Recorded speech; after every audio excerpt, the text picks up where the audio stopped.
എടാ, ഞാനെന്നെ ഉപദേശിക്കാന്ന് വിചാരിക്കരുത്. എന്നാ ഉപദേശിക്കാണ്. എനിക്ക് എന്റെ അടുത്ത് കുറച്ച് കാര്യങ്ങൾ പറയാനുണ്ട്. ഈ ക്ലാസ് കയറാണ്ട് കറങ്ങി നടക്കുന്നതൊക്കെ ഞാൻ അറിയണ്ട്. കളിക്കാൻ പോണ സ്ഥലത്ത് അടി ഉണ്ടാക്കുന്നതും ഞാൻ അറിയണ്ട്. ഞാൻ അടിയൊന്നും ഉണ്ടാക്കിയിട്ടില്ല, അവൻ എന്നെ അടിച്ച്. എന്തായാലും എന്താ, അടി ഉണ്ടാക്കിയില്ലേ? ഇനി ഇങ്ങനെ അടി ഉണ്ടാക്കിന്ന് ഞാൻ അറിഞ്ഞ അന്നെ പിടിച്ച് പോലീസിൽ ഏൽപ്പിക്കും, കേട്ടറാ? ഏട്ടാ, ഒന്നുണ്ട് വന്നേ. ദാ വരുന്നു മോളെ. അതെ, നിങ്ങൾ എന്താ കുട്ടിയോട് ദേഷ്യപ്പെട്ടാർന്ന്? ഞാനേ അവനൊന്ന് ഉപദേശിക്കായിരുന്നു.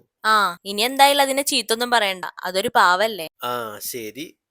ചേച്ചി ഒരു കാര്യം അറിഞ്ഞോ? ഇല്ല, എന്താടാ? അപ്പുറത്തെ വീട്ടിലെ ചേച്ചി ഒളിച്ചോടിപ്പോയി. ശരിക്കും? ഇക്ക് അപ്പോഴേ തോന്നിയായിരുന്നു. ഷോ, നല്ല തങ്കപ്പെട്ട ഒരു കുട്ടിയായിരുന്നു അല്ലേ?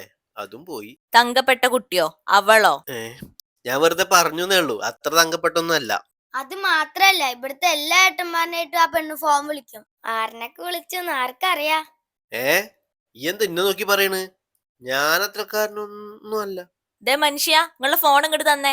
ഓ, ഈ ചെക്കൻ പറയണ്ട കേട്ടിട്ട് ഇന്നെ സംശയിക്കാനല്ലേ? പിടി. നിങ്ങൾ എന്തിനാ മനുഷ്യ പെണ്ണെ ഫോൺ വിളിച്ചത്? ഞാനൊന്നും വിളിച്ചിട്ടില്ല. പിന്നെ ഫോൺ വിളിച്ചത് നിങ്ങളുടെ ശരിയാക്കി തരാൻ ഞാൻ. അതെ, ആ പെണ്ണിന്റെ ഫോണിക്ക് വിളിച്ചതേ ഞാനാ. നിങ്ങൾക്കിട്ട് പണി തരാൻ വേണ്ടിട്ട് ഞാൻ മനഃപൂർവ്വം വിളിച്ച.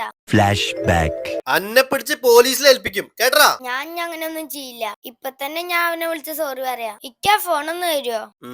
അങ്ങനെ വഴിക്കുവാ. ഒക്കെ സെറ്റാക്കിട്ടാ.